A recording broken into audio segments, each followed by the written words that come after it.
Gracias por visitarnos y escuchar otra poderosa enseñanza impartida por el Dr. Jorge Porras Benedetti y por el Centro Latinoamericano de Estudios Ministeriales. Desde tu canal, Enfoque Ministerial. Nuestra asignación es transformar nuestros seguidores en discípulos y nuestros discípulos en ministros del Señor. Confiamos que este mensaje te llevará a descubrir tu propósito de vida y a convertirte en un embajador del reino de Dios en la tierra. Ahora, preparémonos para escuchar el poderoso mensaje de la palabra de Dios. Pero Dios se acercó al hombre y lo buscó. No hay quien busque a Dios, es Dios quien busca al hombre. Cuando usted le hable a alguien en la calle y le evangelice, no le diga nunca busque a Dios, porque Él no puede. Dígale, Dios te está buscando. Yo no sé si yo tengo la Biblia al revés o alguien la tiene al revés, pero yo veo las cosas, cuando yo las leo, las veo desde la perspectiva divina y todo es al revés. Mire, yo he vivido una experiencia en estos últimos 5 años que yo digo, Señor, aquí está pasando algo. Porque todas las doctrinas que recibo del Señor directamente en mi oficina escondido, me dicen que todo está al revés. No es el hombre quien busca a Dios, pero insistimos en que debemos buscar a Dios. Busca a Dios, hermano, santifíquese. El hombre no se puede santificar. Dice Pablo, otra vez Pablo, dice la Escritura, que Él es quien viene, nos transforma, nos cambia. Y dice, y nos santifica. Dice, santificaos en todo vuestro ser, espíritu, mente y cuerpo. Dice que Él nos santifica. Él nos santifica. Entonces la santificación es una obra divina. La salvación es una obra divina. Todo lo que nosotros recibimos es por su gracia y por su misericordia. Entonces, estamos en un periodo tan importante de la historia bíblica y profética. La Biblia es un libro profético desde Génesis 1:1 hasta Apocalipsis 22:21. Si usted y yo nos acercamos a estudiar la palabra por nuestra propia razón, inteligencia o capacidades, vamos a ser expertos en Biblia. Y vamos a tener mucho conocimiento de lo que dice la Escritura, de las historias y de todo lo que ahí se narra. Pero ¿cuánto de esa Biblia que leemos realmente estamos entendiendo? Porque la Biblia tiene 4 cosas importantes. Dios te inspira, Dios te revela, Dios te ilumina, Dios te da entendimiento. Y en todo el Antiguo Testamento, Dios siempre dice, ven y conóceme. Tienes que conocerme. Dice, tienes que conocerme. Nosotros no conocemos al Señor. No lo conocemos. Una de las exigencias de Dios, yo quiero que tú me conozcas. Porque la gente conoce religiones, dogmas, tradiciones, conceptos raros, pero no conocemos al Señor. ¿Qué sucedió ese gran día cuando se comienza a cumplir? Oído con esto que les voy a decir. Porque el diablo, el enemigo, la religión, Babilonia, los espíritus inmundos nos han confundido por siglos y por milenios. Desde mi huerto del Edén. Adán, ¿dónde estás? Había desobedecido. Había quebrantado el pacto, la transgresión, cometió iniquidad. Eso se llama avón en hebreo. No fue pecado lo que cometió. La palabra pecado en la Biblia, en hebreo, katay, en hebreo, amartía, significa una falta menor o un delito menor. Eso es lo que significa esa palabra. Si la estudia y tiene el concepto claro, nunca se va a equivocar. Adán no pecó, Adán cometió iniquidad. Y tiene la iniquidad tiene una cosa que mucha gente no sabe. La iniquidad no se perdona. La iniquidad no se perdona, lo dice la Escritura. ¿Por qué no se perdona? Porque la iniquidad es un hecho que quebranta el pacto de Dios.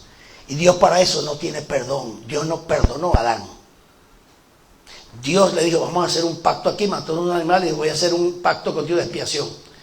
Hasta que yo pueda redimir al hombre a través de un sacrificio de sangre. La iniquidad no sale sino por un sacrificio de sangre del Hijo de Dios. Sin derramamiento de sangre no hay remisión, no dice perdón. El perdón es para los hijos.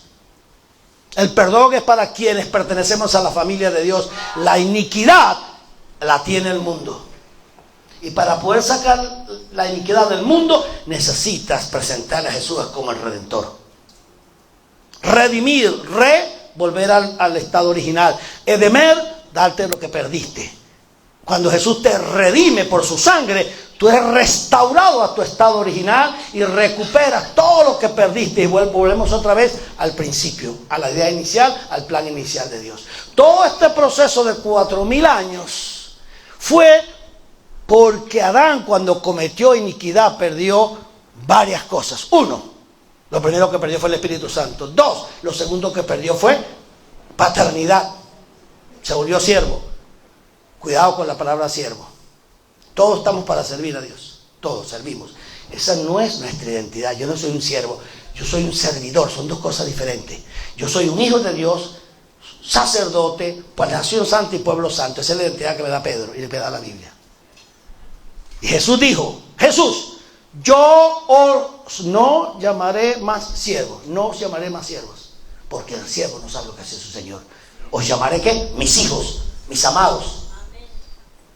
No escuchamos la palabra. ¿Sabes cuál es nuestro problema? Un problema lingüístico, conceptos equivocados, ideas equivocadas, doctrinas equivocadas, emociones, religiones, y no prestamos atención a la palabra. Cuando tú aprendes un idioma, yo he aprendido varios idiomas, cuando aprendí el inglés en Inglaterra, en la Universidad de Cambridge, yo no sabía nada de inglés.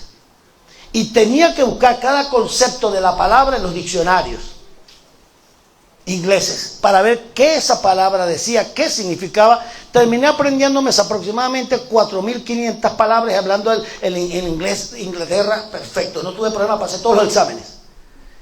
Y cada palabra tenía un concepto y tenía una definición y tenía una esencia clara y una raíz de donde venía esa palabra.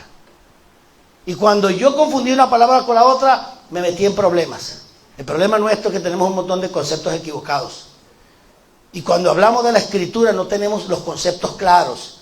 Entonces eso es un patú, que es un arroz con mango, como dice ya en Venezuela, dice la gente. ¿Qué pasó? ¿Por qué? ¿Cómo hizo Dios en su plan eterno? ¿Cómo hizo Dios para poder darnos un marco profético referencial que podamos entender realmente qué fue lo que Dios dijo, cómo lo dijo, cuándo lo dijo, por qué lo dijo, para quién lo dijo, con quién lo dijo, y para qué, y por qué, y con quién, y por qué? Los 7 elementos factores. ¿Por qué? ¿Para qué? ¿Cómo? ¿Con quién? ¿Para quién? Son preguntas. Dios hizo algo. ¿Sabe lo que hizo el Señor para podernos ubicar en contexto? Nos dio un marco referencial de la línea profética que Él anunciaba. Marco referencial de la línea profética. No hablemos de profecía, no hablemos de la Biblia si no tenemos un plano. Usted va a edificar algo, usted es un ingeniero, usted va a edificar una casa, y aunque no lo tenga escrito, por lo menos tiene que tener un plano en su cabeza, porque si no, ¿cómo hace las cosas? Dios no hace las cosas sueltas por allí, unas por acá, otras por allá. Hermano, cuando usted va a armar un rompecabezas, si usted no lo sabe armar, tiene problemas. Los que hemos armado un rompecabezas sabemos por dónde se comienza a armar un rompecabezas. A lo mejor usted no lo sabe. Si yo no se lo he dicho, usted no lo ha escuchado, usted dígame, yo no sé cómo armar un rompecabezas, porque si ya me escuchó o ya lo sabe, pues no lo diga. Pero hay mucha gente que no sabe por dónde. Levanten las manos, no se sienta mal. Levanten las manos los que no saben por dónde se empieza a armar un rompecabezas. Sea sincero, levanten las manos los que no saben cómo armarlo. Usted empieza a armar ahí con lo que sea, pero usted sabe exactamente cómo se arma un rompecabezas, por dónde se comienza. Porque todo tiene un comienzo. No lo sabe, ¿verdad? Fíjese, y ella tiene, ¿qué? 35 años, ¿verdad? Más o menos.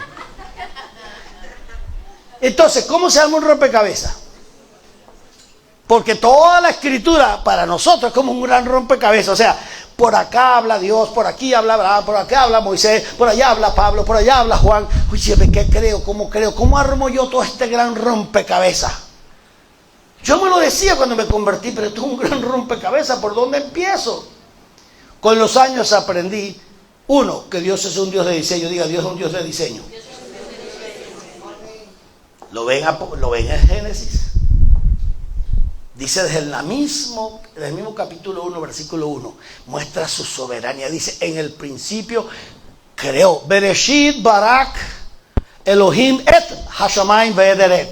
Clarito. Dice, en el principio creó Dios, y aparece la palabra et, que no aparece en nuestra traducción. Nunca dice, en el principio creó Dios los cielos y la tierra. No, así no dice el texto hebreo. El texto hebreo dice, en el principio creó Dios los cielos, en el principio creó Dios su tiempo propicio los cielos y la tierra. Y esa palabrita, en su tiempo propicio, cualquiera saca cualquier invento.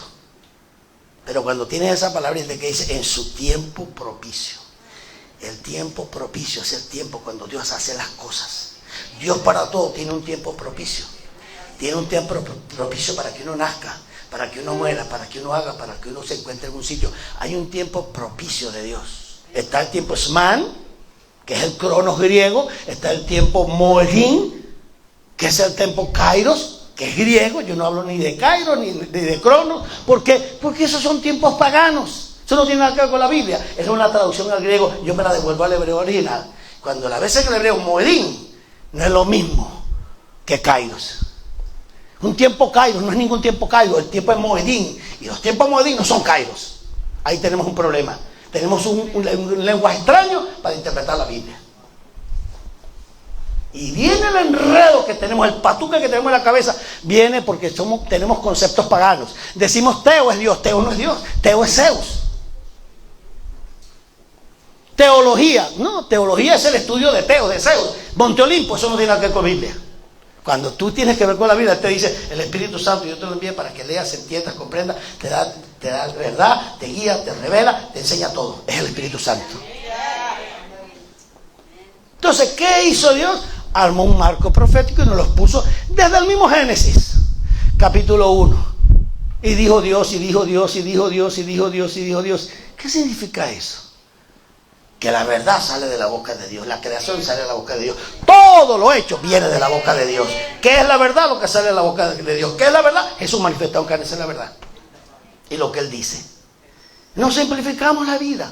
Pero en el versículo 14 de Génesis, versículo 14 de Génesis 1, dice algo que por siglos, para mí por siglos, nunca lo entendí hasta que no busqué el paleo hebreo. Y creó Dios las dos lumbreras, el sol y la luna, ¿verdad? Perfecto. Dice, para marcar los tiempos, Moedín.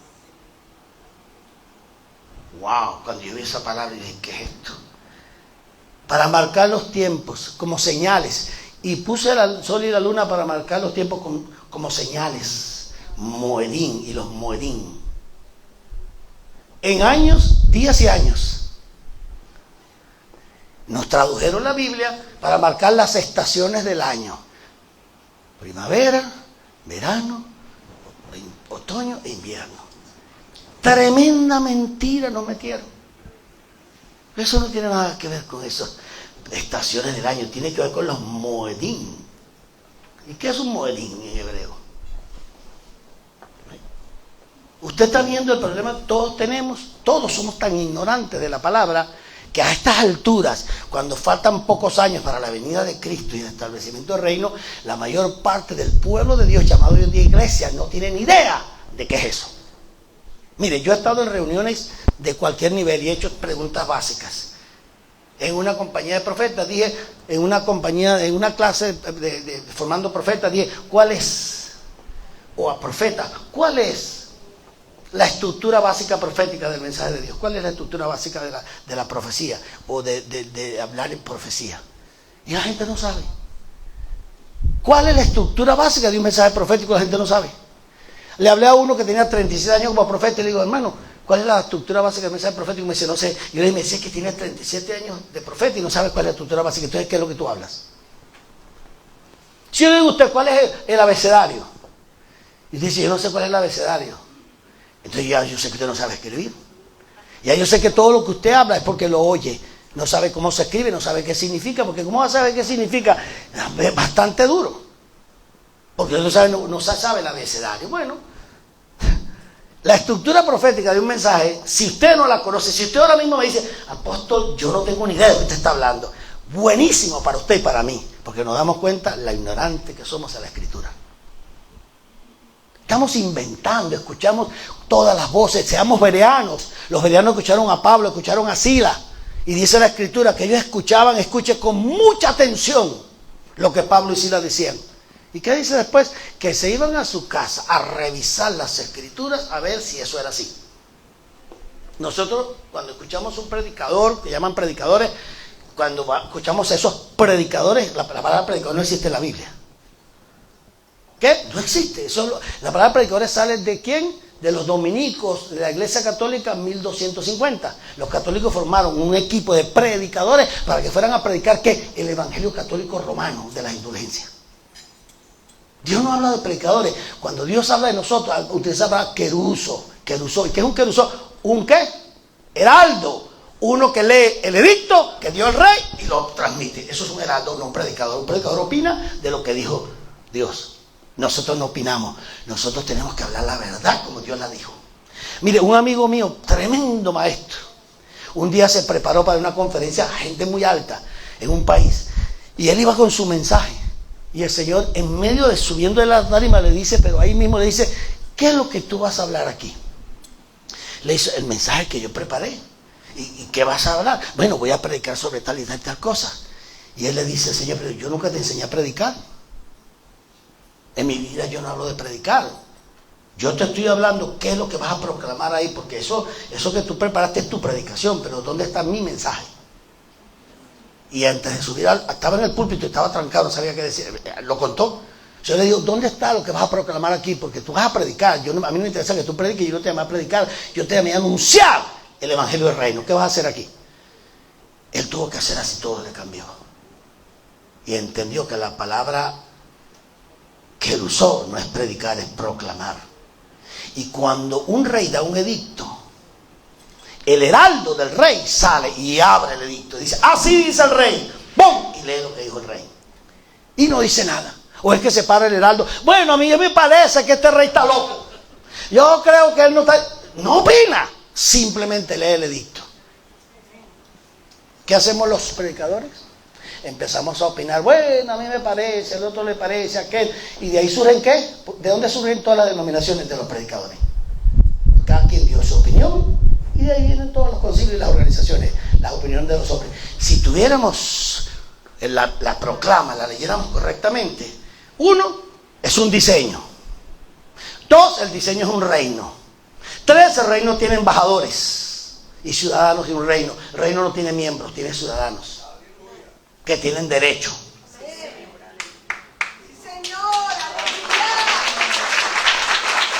¿Por qué le hablo de esto? Porque hoy es el día de Sukkot. ¿Y qué es Sukkot en la Biblia? Es la 7ª convocatoria, indicando que es el tiempo de plenitud, de cumplimiento de todas las anteriores para llegar a la plenitud y establecer el reino sobre la tierra, que es el fin que persiguió desde el principio. Pero tú le preguntas a alguien, ¿qué son las festividades? Esas son fiestas judías. ¡Qué bárbaro! No, en ninguna parte dice que son fiestas judías. Dice, lea, Levítico 23, 1 y 2. ¿Qué dice? Porque estas son mis convocatorias santas, mis moedín, mis citas bíblicas con mi pueblo. ¿De quién son? De él. ¿Para hablar con quién? Con su pueblo. ¿Usted no se da cuenta que Dios en todo el Antiguo Testamento habló con Moisés y le decía, llámame a mi pueblo, convócalo? ¿Y por qué lo mandaba a convocar? Porque les quería hablar, ¿verdad que sí? Dios siempre quiso hablar directamente con su pueblo, pero no ha podido. ¿Por qué no ha podido Dios hablar con su pueblo? Porque no tiene oído espiritual. ¿Qué le dijo el pueblo a Moisés? Cuando, Éxodo 19, cuando bajó la gloria de Dios en Monte Sinaí, cuando se entregaron todas las festividades, cuando entregó todos los planes divinos de Dios, de la línea profética de Dios, se entregaron ahí. Y el Señor dijo, convócame al pueblo. Y el pueblo se reunió. Cuando sintieron aquel estruendo, aquella presencia que se incendió todo aquello, que aquello fue, hermano, esa gente se dieron aterradas, huyeron en terror. Y entonces Moisés, pero ¿qué pasa? ¿Qué pasa con usted? No. Habla tú con él, nosotros no queremos hablar con él. Tú represéntanos. Qué bárbaro. ¿Usted está viendo lo que pasó ahí? Nadie quería hablar con el Señor. Ve tú y habla por nosotros. Qué lástima que hasta el día de hoy Dios el Eterno necesita mediadores para poder hablar con usted. Cuando Él quiere hablar con usted. En el 2016, Dios me habla una mañana, un domingo, 2016. Me habla y me dice, dile al pueblo que las iglesias se van a cerrar todas. Voy a cerrar todas las congregaciones, se va a cerrar todo. Y dile que van a volver a sus casas. Porque en sus casas yo me quiero reunir con mi pueblo. Porque ya los que puse a hablarle lo torcieron todo. Quienes tenían que dar la palabra la torcieron. Y yo quiero reunirme yo directamente con mi pueblo y hablarle para que me escuchen a mí. Y nos encerró en las casas. Y he oído de ministros, he oído de tanto que me dicen, doctor Porras, cuando me encerré en mi casa 2 años, fue cuando empecé a buscar a Dios y a tener una relación con Él. No quiero más mediadores, quiero una comunión con el Padre Eterno que me salvó. La infidelidad del hombre. Nosotros lo hemos torcido todo, lo hemos manipulado. Hay un avivamiento y viene aquel avivamiento tremendo. Y enseguida los hombres controlan el avivamiento. Lo manipulan y usufructúan del avivamiento. Y se acaba el avivamiento, se apaga. Y vuelve otro avivamiento de Azusa Street. Y viene el otro de ahí de Cana. Y se apagan. ¿Sabes lo que me dijo el Señor? Vas a proclamar, y van a ir a Europa y van a proclamar un despertar. Porque este despertar nos dijo, y me buscó la palabra, no lo va a pagar nadie, lo dice la Biblia. Este despertar no lo va a pagar nadie.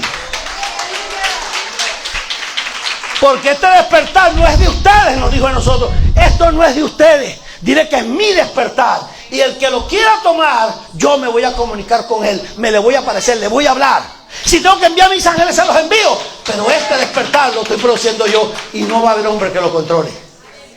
Se acabó el control de los hombres, hermano. Se acabó. El Señor dijo, no quiero más control de hombres. Tengo ministros, apóstoles, profetas, evangelistas, pastores, maestros. Si están quebrantados y sometidos a mi palabra, ellos sabrán qué hacer. Pero para eso tienen que ser transformados. ¿Qué es Sukkot? Es el tiempo de plenitud. Es cuando todo lo que tenía que cumplirse se cumple y llega la hora de que el rey se presente a la tierra otra vez a gobernar la tierra. Te pasa por Pesaj. Te pasa por panes y levadura. Te pasa por Bikurim. Luego te lleva a Shavuot, a la fiesta de la semana, llamada Pentecostés por nosotros los occidentales. ¿Y por qué te lleva allá a Shavuot, a Pentecostés? Para que el Espíritu Santo, todos los años, mire qué curioso, todos los años, fuertemente, en un periodo de tiempo, el Señor ordenó celebrar Shavuot, fiesta de la semana. No quiere decir que durante el año no se manifieste, ¿sí? Se está manifestando, gente recibe la llenura del Espíritu Santo todo el año y pasa. Pero hay una cita que Él tiene donde Él dice, este día es el día donde se va a acentuar mucho lo que yo he establecido.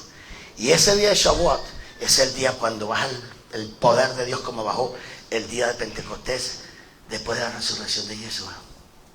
¿Y qué le pasó a 120? Fueron despiertos por el Espíritu, despertados por el Espíritu Santo. ¿Cuándo comenzó el verdadero despertar de las naciones? ¿Cuándo comenzó el verdadero despertar de las naciones? Porque este viaje que estamos haciendo se llama el despertar de las naciones. ¿Cuándo se inició el despertar de las naciones? Porque durante el primer milenio, desde Adán hasta Noé, no pasó mucho. Desde Noé, el segundo milenio, hasta Abraham, tampoco pasó mucho, van 2000 años. Desde Abraham hasta David, tampoco pasó mucho, van 3000 años. Desde David hasta Yeshua, 4000 años era el día del Señor. ¿Qué era? El día del Señor. ¿Y qué es el día del Señor? Es el jubileo. ¿Y qué jubileo? ¿En qué jubileo vino Jesús? Dios tiene una agenda, tiene un programa. Al segundo, al minuto, a la milésima. Todo lo que Dios hace lo tiene ya planificado. Tiene una hora, día, fecha, todo, lugar, persona. Aquí no hay duda de nada. El problema es que no conocemos la Escritura. ¿Cuándo vino Yeshua? ¿Cuándo estableció Yeshua, murió, resucitó? ¿Quieres que te lo diga? En el jubileo número 80, saca la cuenta, desde Adán hasta Noé pasaron 20 jubileos, 1000 años. Desde Noé hasta Abraham, 1000 años más, 20 jubileos más, 2000 años. Desde Abraham hasta David, cuenta la genealogía. ¿O es que tú crees que eso de Mateo y pasaron tantas 14 generaciones de este? Todo ese conteo, ¿para qué? Para que sepas calcular los jubileos. Pero tú no le haces caso. Eso le pasas así, es un fastidio, que si nació este, que se trajo este, que vino el otro, y nadie le hace caso a eso. Pero si es que ese es el registro específico de los tiempos de Dios marcado en la línea de la simiente del Mesías, uno por uno te lo da y nadie le para. Eso mismo. Casi se me sale la palabra. Nadie nos enseña eso. Entonces, desde Abraham hasta David, 1000 años más, 20 jubileos. Desde David hasta Jesús, 20 años más, 80 jubileos. En el jubileo número 80. ¿Cuál es el jubileo número 80? Son 4000 años. ¿Cuánto tiempo duraba el cordero cuando lo agarraban para sacrificarlo? Y desde el día 10 lo agarraban el cordero, lo separaban, lo escogían, que no tuviera mancha ni nada, ni defecto, y lo metían. ¿En cuántos días lo metían? 4 días. ¿Y por qué 4 días? ¿Por qué no 5? Porque el Mesías se demoró 4000 años. Pedro dice, según el Salmo, Pedro dice, porque un día es como 1000 años y 1000 años como un día. ¿Cuánto tiempo se demoró Jesús? 4 días. Y al cuarto día, al cuarto milenio, llegó a la tierra.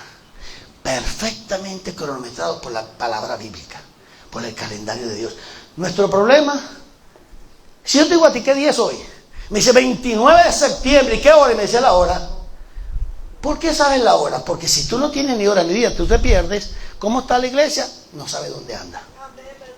Tú le dices a una iglesia, hermano, ¿tú sabes lo que es Shavuot? Ah, es una fiesta judía. Y yo me quedo, tú estás loco, tú sabes lo que estás diciendo. No tienen temor, no saben. Yo fui ignorante por mucho tiempo, hasta que el Señor un día me sacudió y me habló y me hizo ver la verdad de la Escritura. Cuando empezó Pesaj, fue establecido por Dios. ¿Dónde? Génesis capítulo 3, versículo 21. Sacrificó al animal y metió a la greba. Ahí comenzó Pesaj. ¿Qué día fue ese? 14 de Abib. ¿Cómo yo lo sé? Porque lo dice a través de toda la Escritura. ¿Qué día cayó Adán? 14 de Abib. ¿Qué día hizo el pacto con Adán? 14 de Abib. ¿Y qué es Abib? ¿Cuál es el mes de Abib? Dígame, ¿cuál es el mes de Abib? ¿Cuál es ese mes? ¿Cuál es el mes de Abib? ¿Cuál mes es del año? No, el de Abib. Abib. Y es el primer mes del año. El primer mes. ¿Se dio cuenta? Tú naciste el 14. Mire, se dio cuenta el primer mes del año, ¿verdad que sí? Ajá, ¿cómo nombró Dios él mismo los meses? El mes 1, el 2, el 3, el 4, el 5, 6, 7, 8, 9. Lo nombró así. Cuando Israel se pervierte, no guarda la Shemitah. La Shemitah del 7º año descansó a la tierra por 70 Shemitah. No la guardaron 490 años. Violaron la ley, Dios lo saca y lo envía a Babilonia. 70 años, ¿por qué? Porque eran 70 Shemitah y tenían que dejar descansar la tierra los años que no la dejaron descansar. Eso todo tiene una razón. Cuando cumple los 70 años en Babilonia, 70 años, ¿qué trajeron de Babilonia los judíos? Paganismo puro. Porque eso llaman a los meses con dioses paganos, Shamot. Todos los nombres, casi todos los nombres tienen nombres paganos. ¿Y qué dice Éxodo 23:13? No mencionarás dioses ajenos delante de mí. Y vino Israel, regresó de allá con todo el vocabulario pagano. A nosotros todo nos parece, eso no es nada. Voy a celebrar la Navidad. Ay, pero eso no es nada, hermano. Son unos regalitos que yo doy. Se celebra el nacimiento de Jesús. Ah, ¿qué pecado hay eso? Dice Dios, lo que yo llamo abominación, tú no lo llames santo. Pero a nosotros no nos importa. Somos modernos, ¿no? El Día de los Padres, el Día de las Madres, qué sé yo, todas esas celebraciones paganas. Y ya participamos. Los pastores se visten de San Nicolás, dan regalos. Y yo me quedo, Dios mío, pero parece nada. No, pero si eso no es nada. Sí, en el infierno eso tampoco es nada. Eso no es nada. ¿Cómo que no es nada? Tú no lees lo que dice la palabra. Apártate de los dioses a él. No hagas esto. Eso es una abominación. No, hermano, hoy en día todo es válido. No, yo estoy bajo la gracia. Yo hago esto, hago lo otro. Y la gente vive como le da la gana. Perdona la expresión. Las cosas con Dios no son así, hermano. Yo creo que tenemos un gravísimo problema de doctrina. las cosas de Dios son serias. Póngase serio, hermano. No religioso, serio. Porque Dios marcó los tiempos. Génesis 6:3. Será el tiempo, el Shaná del hombre, 120 Shaná. Shaná, periodo de tiempo. Buscas el Levítico 25-26 y el Shaná es jubileo. Cada jubileo tiene 50 años. Nos dio 120 jubileos, multiplica 120 por 50, ¿te da cuánto? 6.000 años. Clavadito, completico, no hay discusión, el tiempo marcado. ¿Por qué no lo sabemos? Pues no nos lo enseñan. No conocemos los tiempos, no conocemos las épocas. El Señor le dijo a los fariseos de su época, escúchelo: ¿cómo es que ustedes no discernieron el tiempo de mi venida si está en la Escritura? ¿O es que había una inminencia de la venida de Cristo? No hay inminencia. Eso de inminencia viene cuando Él quiera venir. No, Dios no viene cuando Él quiera venir. Él viene cuando dijo que viniera, que iba a venir. Él viene cuando dijo que iba a venir. Entonces le dice a los fariseos, a todos los expertos en la Biblia, en la Torá: ¿cómo es que ustedes no discernieron el tiempo de mi venida? ¿Y por qué le dice eso? Porque estaba escrito en la Biblia el día y hora que venía.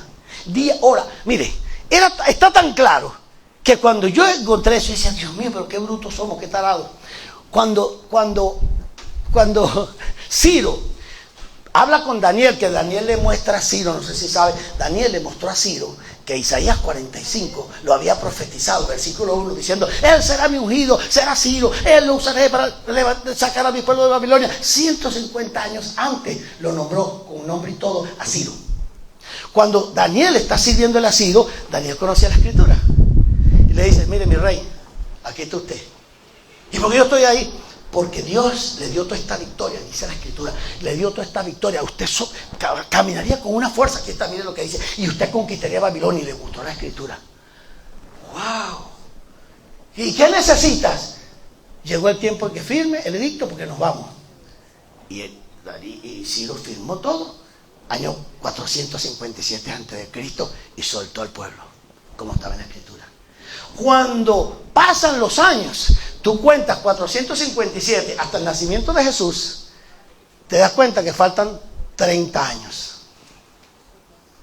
Y te das cuenta que cuando Daniel le dice al pueblo: hey, pasarán 7 semanas de años, Daniel 9:24, pasarán 7 semanas de años, y el pueblo será liberado de Babilonia, y entonces reedificará los muros y el templo. Son 49 años, 7 semanas de año. Y luego 62 semanas de año vendrán y morirá el Mesías. 483 años. O sea, 434 más 49 da 483 años. ¿Y quién va a morir ahí? Dice que después que se cumple ese año moriría el Mesías. El Mesías murió exactamente después del año 483 de ese edicto. Está en la Biblia.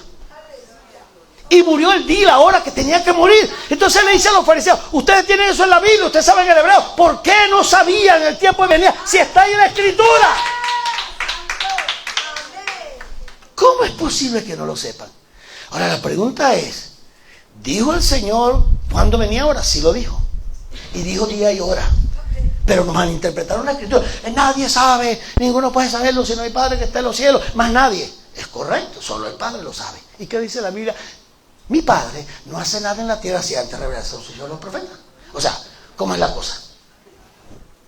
¿Va a hacer Dios algo aquí y no va a decir qué fue? A nadie.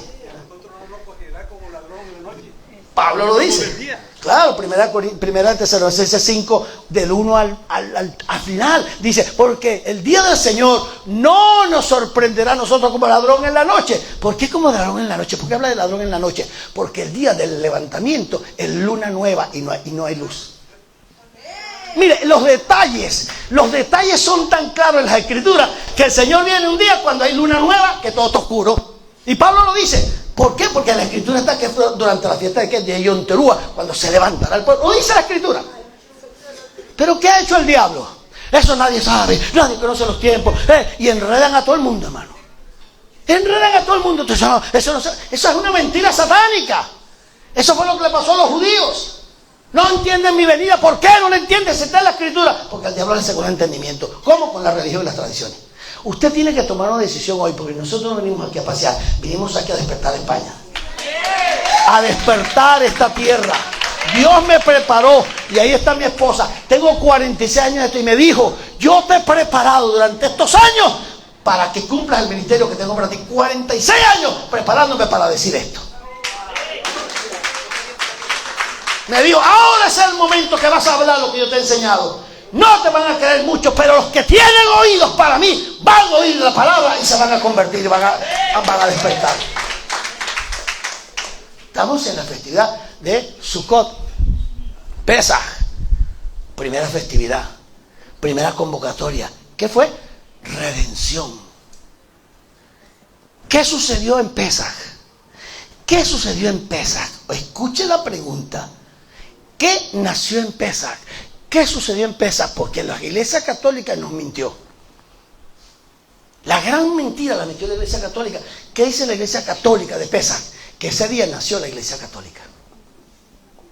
Eso lo dijeron. Ese día nacimos. ¿Quién? ¿De dónde viene esa doctrina de que la Iglesia nació en Pesaj? De los católicos.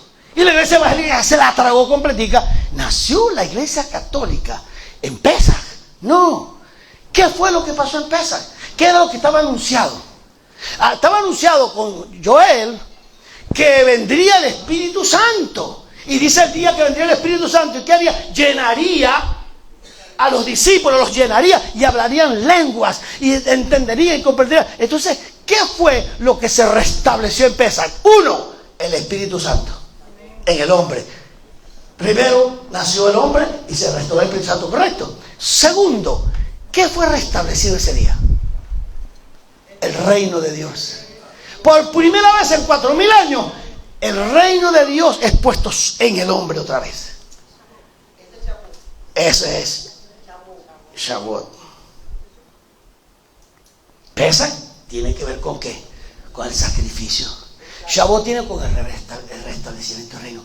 Observe, Pesaj, la redención, pagó el precio, redimió, libertó al hombre legalmente, según Juan, capítulo 1 Juan 2:2, legalmente.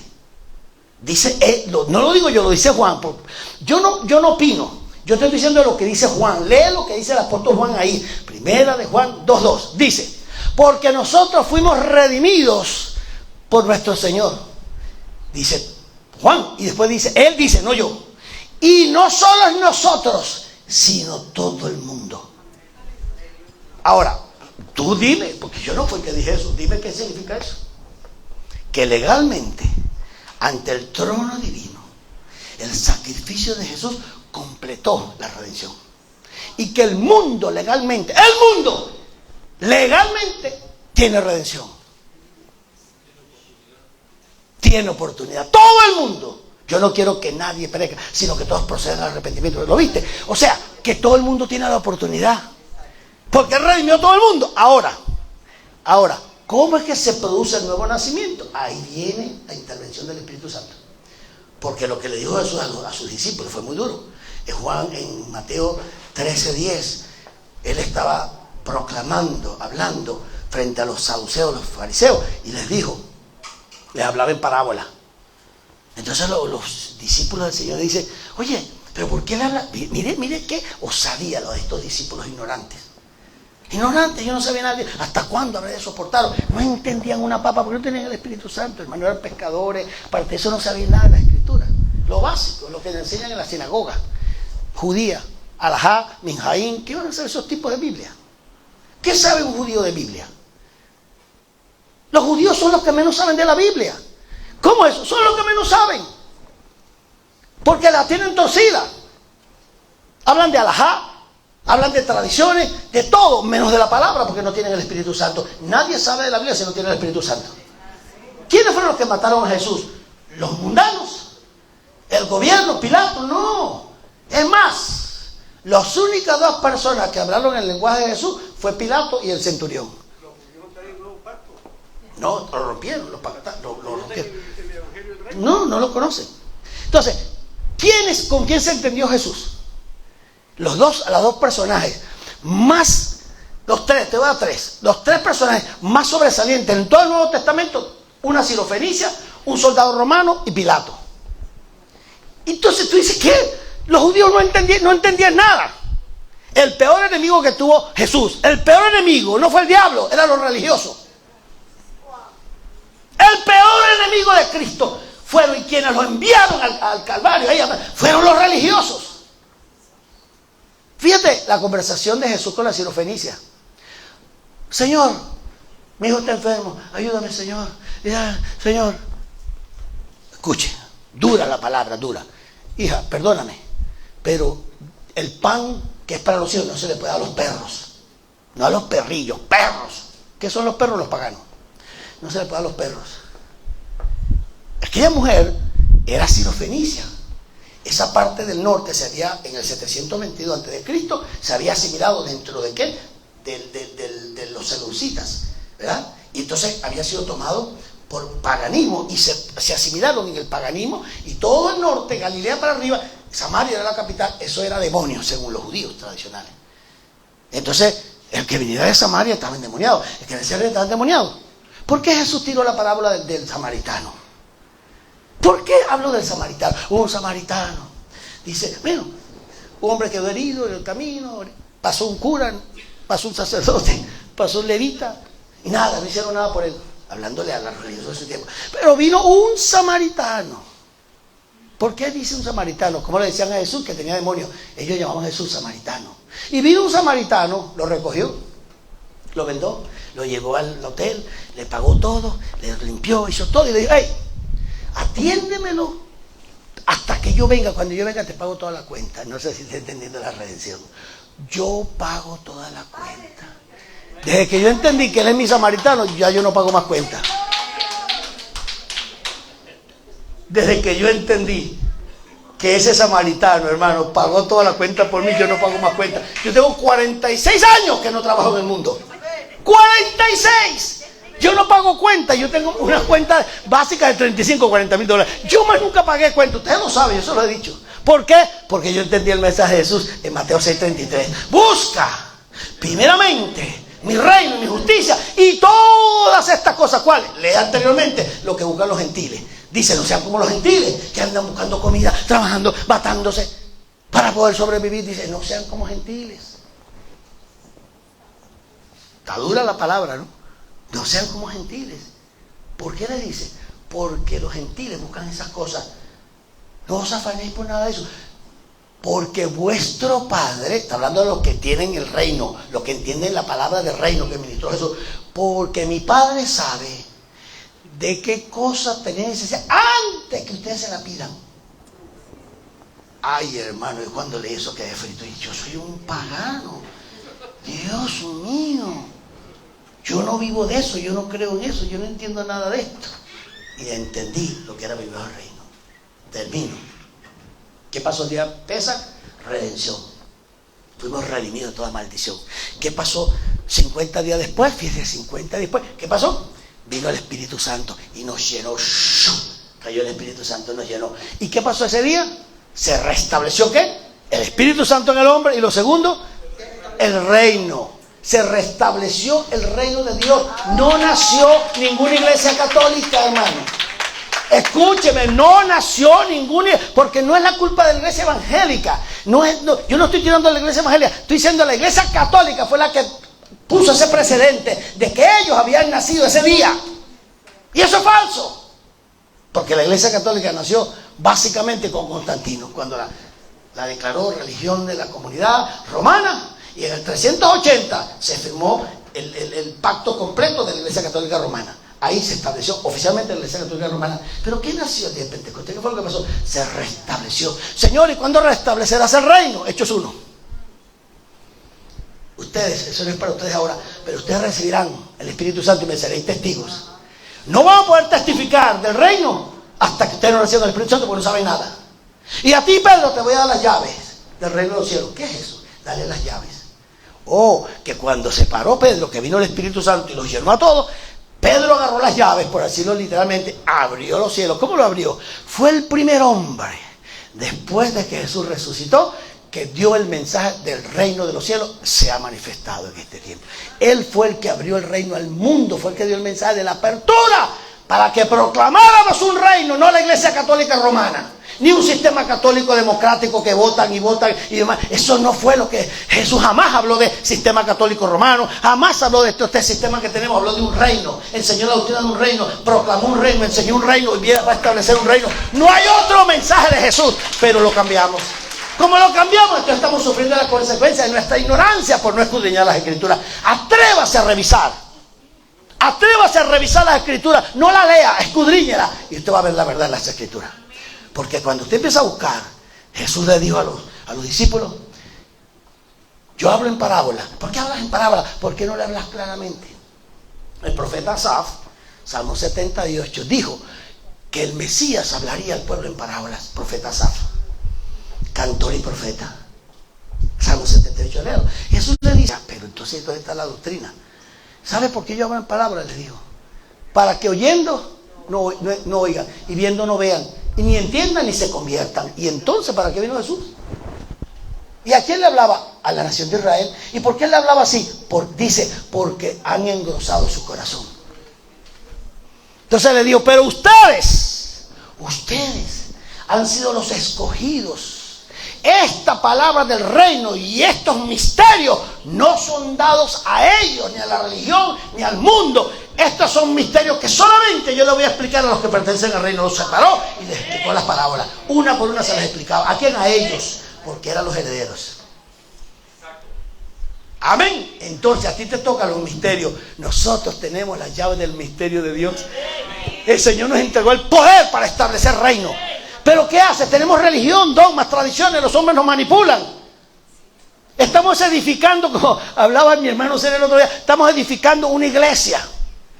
Pero los andamios se convirtieron en los medios, y el medio se convirtió en un fin. Total es que seguimos edificando una cosa que no sabemos qué edificamos. Y convertimos todos los medios que el Señor nos dio, siempre lo convertimos en un fin. La unción, avivamiento. Y nos apoderamos del avivamiento y usufructuamos del avivamiento. Y apagamos el avivamiento. Viene otro avivamiento y le volvemos a sacar provecho y volvemos a usufructuar. ¿Qué nos está pasando? Pastor, pregúntate, ¿por qué quieres una iglesia grande? ¿Para honrar a Cristo o para vivir mejor? Punto, responde esa pregunta. ¿Por qué? ¿Por qué hay tantos programas de crecimiento de iglesia? El G12, el G4, el G8. Hermano, yo tengo aquí el secreto para que tengas una iglesia grande. ¿Por qué quieres una iglesia grande? Jesús nunca pidió una iglesia grande. Jesús tuvo 12 y no le salió diablo. Juan el Bautista proclamó y proclamó, tenía pocos discípulos, se lo llevó Jesús y quedó sin un discípulo. Ni un discípulo tuvo Juan, ni uno. No hizo un solo milagro Juan, dice la Biblia, ni un solo milagro Juan el Bautista. ¿Y sabe lo que dijo Jesús? Este es el profeta más grande que ha existido en el mundo. Y yo digo, pero si este profeta no tuvo discípulos, no sanó a nadie, y entonces, ¿qué es el mérito que tiene para ser que el más grande de los profetas? Dígame el mérito. ¿Y sabe cuánto duró su ministerio? De 6 meses a 1 año. 6 meses a 1 año, no tuvo discípulos, todos se perdieron, se fueron y nunca sanó a nadie. ¿Y por qué fue el más grande de los profetas? Dígamelo. Porque vino y anunció: ahí viene uno que trae el reino de Dios. Fue el primero, el reino de Dios que viene. Yo no soy digno de desatar el cazado de sus pies, pero él viene a anunciar: el reino se va a cumplir. Ese fue el profeta a quien Dios le dio la llave del ministerio para presentar al Mesías. Mire, Moisés, Elías, Eliseo, todos ellos hubiesen dejado todos esos milagros por verle la cara a Jesús, por verle la cara al rey así juntamente. Y no solamente eso, lo purificó en el Jordán.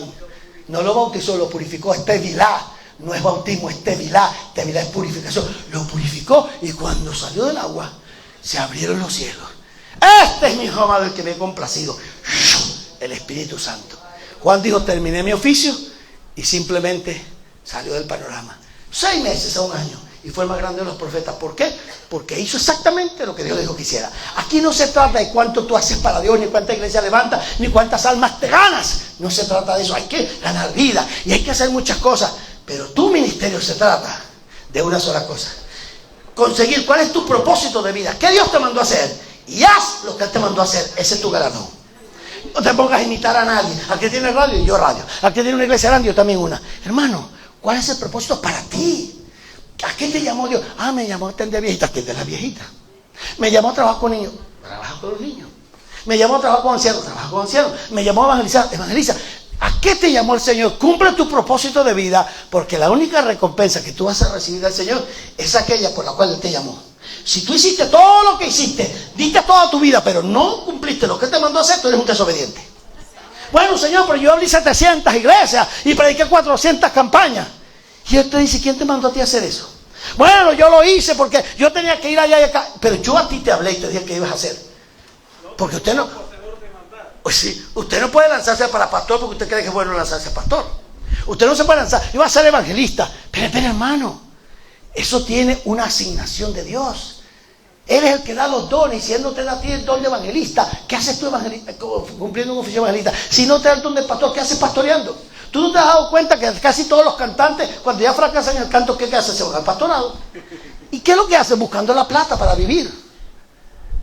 O sea, están buscando la plata. Bueno, no sirvo como cantante, no vendo, entonces me meto a pastor. Y no me sirve el pastorado, entonces me meto a evangelista. Y no me sirve el evangelista, entonces me meto a ladrón, será, no sé.